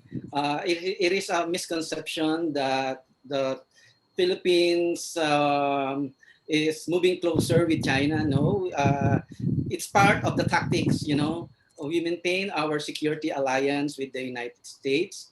Although President Duterte terminated the visiting forces agreement, it's also a tactics. There will be a meeting next month of US and the United States to negotiate some portion of the visiting force agreement. The United States continues to support us. We are not preventing the United States from conducting freedom of navigation operation in South China Sea, and we provide them full access to the West Philippine Sea if they need to pass through the West Philippine Sea. So we're still very much close with the United States, and if you will look at the overall infrastructure of our military policy, is still very pro-American, but we are doing this kind of friendly relationship with China for pragmatic considerations. So we need China for economic purposes because the US can no longer provide all these economic needs. China is willing to provide us a lot of investment and at the same time access to our tropical fruits, access to our products, and at the same time also it's creating good business for Filipino-Chinese, and good business with the Filipino-Chinese is also good for the Philippines because economically we're doing less with the United States, but militarily we're doing a lot more with the United States. We still have the Mutual Defense Board, we still have the Security Engagement Board. So we are in fact playing the game of both major powers. So rather than to be torn between the two major powers, we are getting the best of both worlds to advance Philippine national interest. So it is a misunderstanding to say that we are being close to China. Well, more of China does not mean less of the United States when it comes to the Philippines. Thank you. Thank you so much. So Nick will hand over the next round of questions. Thank you, Professor Rommel. I think that's those comments. I think people, when they look at Southeast Asia, they tend to forget that that is sort of dual perspective that we have on great power competition. And I think that's a very much nuanced answer that I hope I will answer that particular question. Another question from the audience. This is open to anybody. This is from Hadila Halim. And her question is, China recently tabled its 5-year plan during the 2 sessions, which includes the calls for China to drop its finalized maritime basic law. In your opinion, do you think that this law will carry weight in China's legal battle for the 9-line claims? So this is a question very much moving over to like the legal aspect of the entire dispute in the South China Sea. Panelists, if you would like to take this question. I can try to take a jab. I'm not a trained international lawyer, but based on my understanding of UNCLOS is that the enacting of a basic maritime law isn't going to change the status of the earlier ruling, namely the arbitral award that was handed down in 2016. It's not going to change the status of that ruling. That's one. Second, it's not going to change the fact that artificial islands are artificial islands. If they exist as an LTE that is not entitled to certain maritime zones, they are not entitled to those maritime zones. So in other words, the introduction of the basic maritime law being a retroactive process isn't going to help in China's case that was being done earlier. Going forward, it might potentially give China a legal cover to pursue and counter other claimants pursuing legal recourse. For example, Vietnam earlier mentioned the likelihood of pursuing litigation against China, possible. But with or without the maritime law, China could still respond. But as it stands, basically, if you look at its response in 2013 till now, the basic stance is not to participate in any arbitral process. So it makes me really wonder whether a maritime law could sort of compel China to change this position that comes along with certain domestic political costs, right? So this is one question I have. Second is that the maritime law basically is a manifestation of China's quest to become what we call a great maritime power. That, without a maritime law like this, without an ocean policy, China could never elevate itself to become a great maritime power. So I see it more in terms of being domestic than being outwardly expressed. Thank you. Yeah, I think it's very clear. Having that domestic maritime law doesn't really fundamentally change UNCLOS's definition of what counts as an actual island versus a built island. But I think it's also important to explore how they still might use it to sort of strengthen that claim in other ways. So thank you for your response, Dr. Collin. So here's another question from the audience from Norasmah Muhammad. Her question is about FYP, which is the Free and Open Indo-Pacific sort of policy that the US has been pushing out. So her question is, how does FYP contribute to the maritime security in Southeast Asia, in particular with regard to a more assertive Chinese military presence? Though I think the effects are not as clear-cut as some would want it to be. And sort of related to that question, we have a question from the MAFDC side. They want, so as an extension to that question, and I think Dr. Collin, you probably want to chime in on this one. How would the extension of US White Hull operations further towards FYP complicate the issue, or not complicate the issue, or how does it fundamentally change the dynamics? Thank you, Nick. I want to jump in quickly on these 2 points. One is that the introduction of the US Coast Guard in the South China Sea may not necessarily lead to untoward incidents. You have to understand that compared to the US Navy, actually the US Coast Guard does have a much long-standing arrangement of cooperation with the China Coast Guard. They have cooperated in the Northwest Pacific on fishery inspection. So these long-standing reservoir of cooperation could help in terms of their interactions in the South China Sea.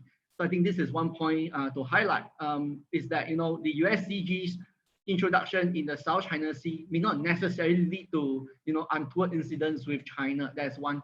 Second, FOIP depends on what type of FOIP you're talking about. Japan's FOIP or the US FOIP under Trump, because right now, as it stands, we're not too sure whether the Biden administration is adopting the FOIP of the predecessor, right? So, but you put aside the FOIP or whatever formulation, it's very clear that from the US and from the other interested powers that want to promote Indo-Pacific strategy, it is possible for Southeast Asia to tap on each of them that could benefit their own maritime capacity building. So from the US, it has been a bigger player. From Australia and from India, from Japan, it's possible to bring them together. My only concern is that for these like-minded extra-regional powers to come together, I think it's important to sort of synchronize and coordinate their capacity building assistance. I think we are seeing a lot of overlap in this case. So that's just my brief comments to your question. Thank you. Thank you so Thank much. you. Jump in quickly as well, just on that okay. point, that last point that Collin made. I think I completely agree. There's the, the spirit of the Quad statement that was released quite recently, which steers away from antagonistic language towards China, which is the kind of thing which would put off a lot of Southeast Asian states reaching out and showing that they were going to engage with such a configuration. So now is an opportune time to try and shape further engagement in terms of either health security or non-traditional threats in ways that are not going to look like they would draw punitive measures from Beijing. And so, yeah, I would add that. Great, thank you so much for the response. So we have some more questions left to wrap up the sessions from the Malaysia Armed Forces Defence College course participants. So firstly, is about the Maritime Security Initiative, so which was introduced back in 2016. So how do you think the Philippines and Indonesia has used the opportunity afforded by MSI, Maritime Security Initiative, to create more maritime domain awareness? Have that helped regional maritime security to progress? So I would like to invite Natalie and also Professor Rommel to answer this question. My understanding that this was a step in the right direction, but this hasn't developed the extent to which it should have. This is my limited understanding of the MSI in this regard. What I would like to see is more opportunity being made of this kind of bilateral, if not minilateral type of engagement. But again, predicated on Indonesia's ability to be able to not only build up its actual physical capability, but actually improving its human resources as well. Now, my concern is that, in the COVID era, a lot of these person-to-person engagements were cancelled. And so my recommendation would be not just in terms of Indonesia, Philippines, but in all Southeast Asian states and their partners, is to maintain as much as possible a lot of this face-to-face defense ties engagement virtually. And then once there is a level of comfort with being able to go face-to-face again, and then re-engage and see where it can develop. My great concern is that 2020 has provided too much of a gap, which breaks a lot of those essential personnel to personnel ties. Thank you, Natalie. How about Professor Rommel? Yes, regarding Philippines and Indonesia maritime security cooperation in the context of the Maritime Security Initiative, I can say that Philippines and Indonesia are doing a lot of progress in terms of strengthening their bilateral maritime security cooperation. In fact, the Philippines is now talking with Indonesia for the possibility of signing a status of forces agreement so that the two countries can work much better in the maritime domain, especially a Navy-to-Navy relationship. We have a very good bilateral relationship with Indonesia, and in the context of the trilateral cooperation, we are doing more with Indonesia rather than with Malaysia. We have to work better with Malaysia this time, but our relationship with Indonesia is getting more and more progress compared with our bilateral relationship with Malaysia. So it's very promising for Indonesia and the Philippines, especially that we already have this delimitation agreement. So we don't already have this sort of bilateral problems when it comes to our maritime borders. So we can really work together closer now. So I think we can also do the same with Malaysia.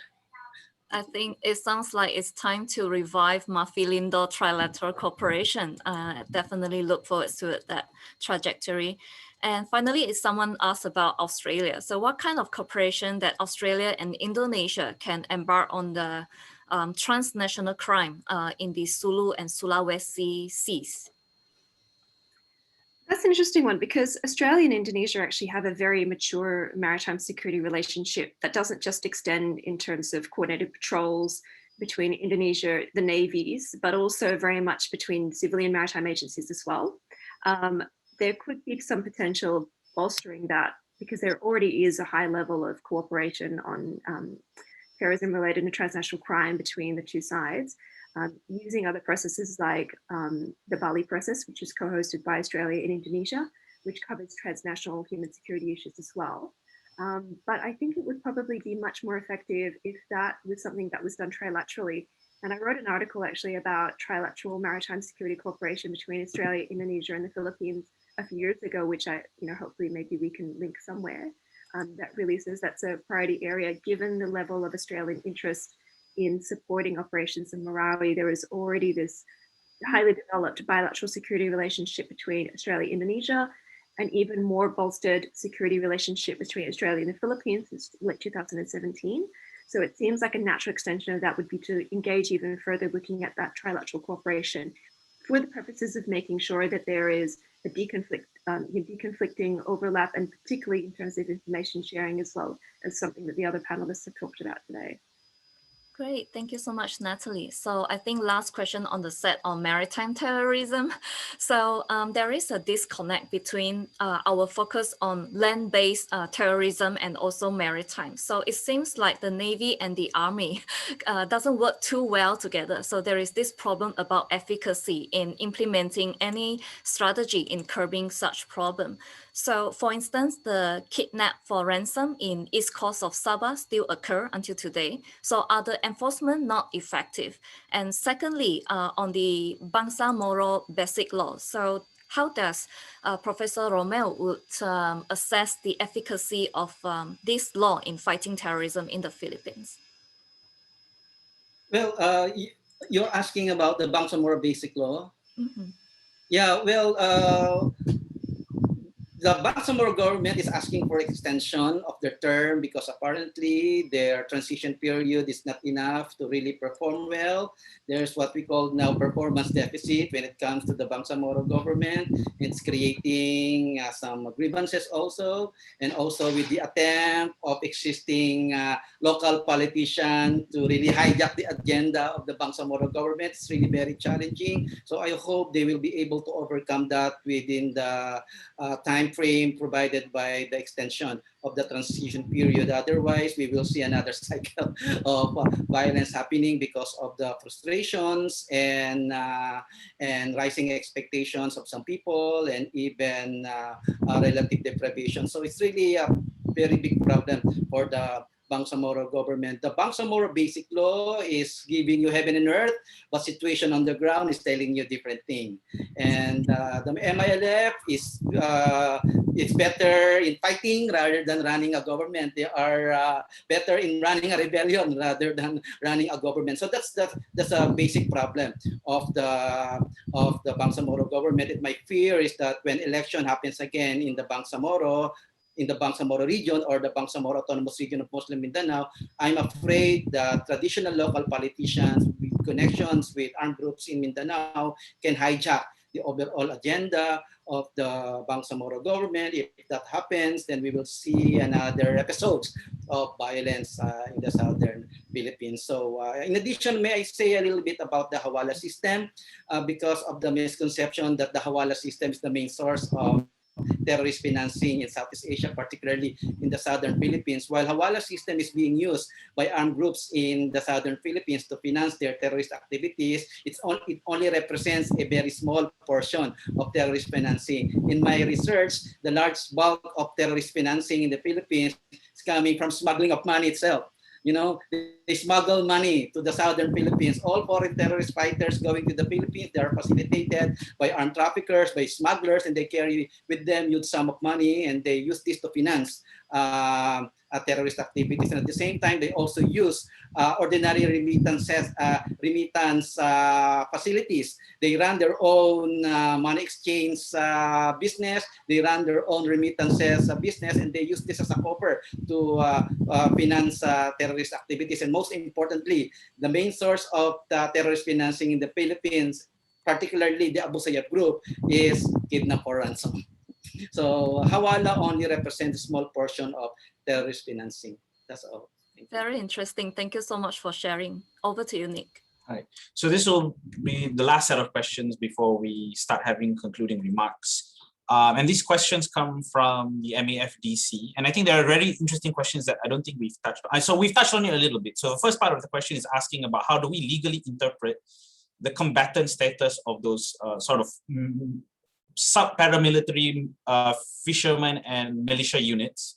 And related to that question, the People's Republic of China has been increasingly using private military and private security companies in safeguarding safeguarding state cooperation interests abroad. If they are involved in the South China Sea, what is the challenge, or how does that fundamentally change how things should be responded to in our neck of the woods? And I open this to any member of the panel who wants to take a jab at the question.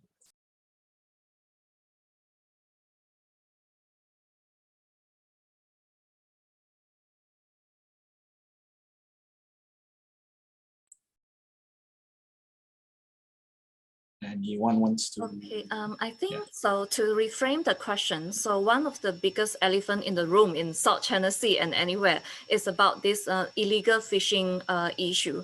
So in terms of enforcement, there is a clear dividing line and division of labor between maritime enforcement and also with the Navy. So with the rise of maritime militia, so it poses a great question about who should be being authorized to handle this question. And would the rise of China's private security companies complicate this contestation in South China Sea?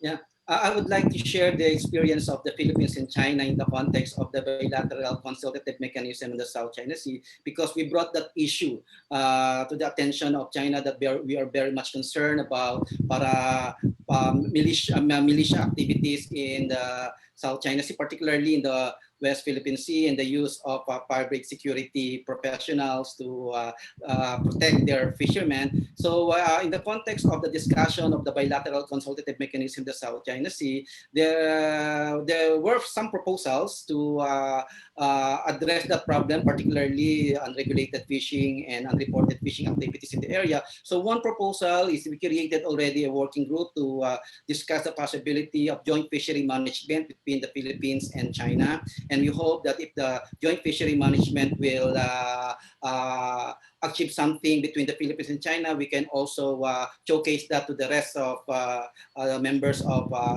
the Association of Southeast Asian Nations. So that's one. It's a bilateral joint fishery management, and we also have created a working group on marine environmental research and marine environmental protection, because that will also provide information on why we need to protect the fishery resources. So if you have scientific basis, and more importantly, working groups for possibility of joint development of natural gas and oil in the area. So with the joint development of natural gas and oil, there is now discussion about the possibility of joint law enforcement operations between the Philippines and China. So we see China Coast Guard and Philippines Coast Guard doing a lot of cooperative activities, and where the Philippine Navy is now reaching out with the PLA Navy to do more Navy-to-Navy cooperation to protect the maritime resources of the South China Sea, not only against illegal fishermen, but also against many transnational criminal activities also happening in the South China Sea. And I agree with Dr. Salleh that we always talk about South China Sea dispute as maritime and territorial disputes, but we are neglecting the fact that there are a lot of transnational criminal activities happening in the South China Sea. And if you will look at the Declaration of the Conduct of Parties in the South China Sea signed in 2002, they enumerated that particular aspect of cooperation, and that is cooperation to combat transnational organized crimes in the South China Sea. Thank you so much. And we have heard from Natalie from her earlier remarks about Indonesia's experience in employing the fishing vessels to face maritime territorial dispute in the North Natuna area. Can I invite Dr. Collin Koh to chip in on this? You are okay. Yeah. So the point about ASEAN countries enlisting the help of a maritime militia, I think really it, as I mentioned earlier, it depends on the scope of activities that are expected of the militia to perform.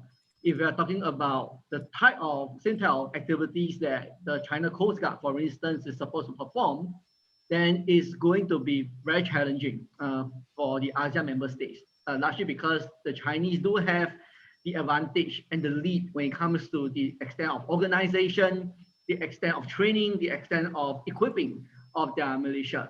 So what I will foresee is any maritime militia that is going to be created in Southeast Asia will build on the existing maritime community watch programs in place with a very modest set of objectives, namely, for these militia to perform largely the eyes and ears for the government agencies like the Navy and the Coast Guard. So this is, more in terms of peacetime monitoring, ad hoc surveillance, as well as, some sort of a community watch for any type of contingencies at sea, including those related to disputes, or just, on any one fine day, if there is such a rescue contingency, the militia can come to play as well. So I would see a very much modest approach to that if that ever materializes. But I do foresee one challenge. So one challenge is that the navies and coast guards of the respective Southeast Asian countries may not like the idea of a militia because it could mean taking away resources and attention from them. Thank you. Right, thank you, Dr. Collin Koh. And we're going to conclude on this one final question from Nicholas Sim. So his question is, how should Malaysia ideally address the great power rivalry between China and the US in the South China Sea? If we're pursuing a policy of neutrality, how can Malaysia better increase the effectiveness of its deterrence to prevent any flashpoint from drawing us in? So I think I'll just take this question because Captain Hazrine is no longer with us at the moment. So I think the challenge here is that Malaysia is heavily dependent on Chinese economic largesse. At the same time, we're also dependent on America's security largesse. So how do you manage those two things effectively? Because both of them seem to be on a collision course, at least according to some people. I think it's important internally to be very sure about what Malaysia's interests are first. And I think that is something that is still not necessarily clear at the political level. We have a defense white paper, we have a Dasar Ketenteraman dan Keselamatan Awam, or a public security and safety policy, and we have a new framework for foreign policy these are three strategic documents that don't say the same thing about Malaysia's security environment. And so if you're not clear on the security environment, then you're not clear on interest. So I think Malaysia needs to sort of do that introspection and reconcile those differences before we actually move forward, because it's very difficult to plan resources and use resources effectively, and to use agencies and forces properly and structure them properly without knowing what that is. And so I think once that's clear, I think it's very easy to navigate issues of flashpoint, because once you are clear about what interests you have and what interests you need to defend and what priorities you have, then it's very simple to draw an escalation ladder. So if this happens to this, then, you know, if X happens, then Y is the response, and so on and so forth. So that's sort of the question. That's sort of how I would answer that question. We are now completely out of time. We are actually a little bit over time. So as concluding remarks, I want to thank everybody for being here. Thank you again to MAFDC and the Commandant and the Head of Strategic and International Relations for, again, helping us and agreeing to doing this. Dr. Hu, thank you so much for linking Projek Pertiwi with all the panelists.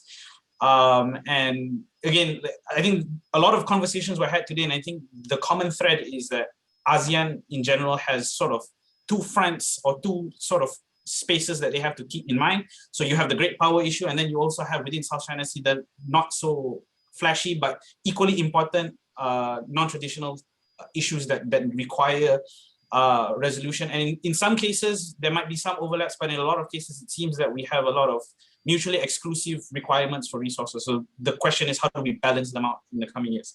So with that, I think thank you so much again to the panelists for coming here and sharing with us today, and thank you very much to everybody. Thank you to the audience for your questions, and that is all for now. Thank you so much. Thank you so much. Bye, everybody. See you in another opportunity. Bye. Thank you so much. Thank you. See you all again at any point, other events. Definitely. Yeah. Okay. Take care. Take care, guys. Take care. Thank you. Bye.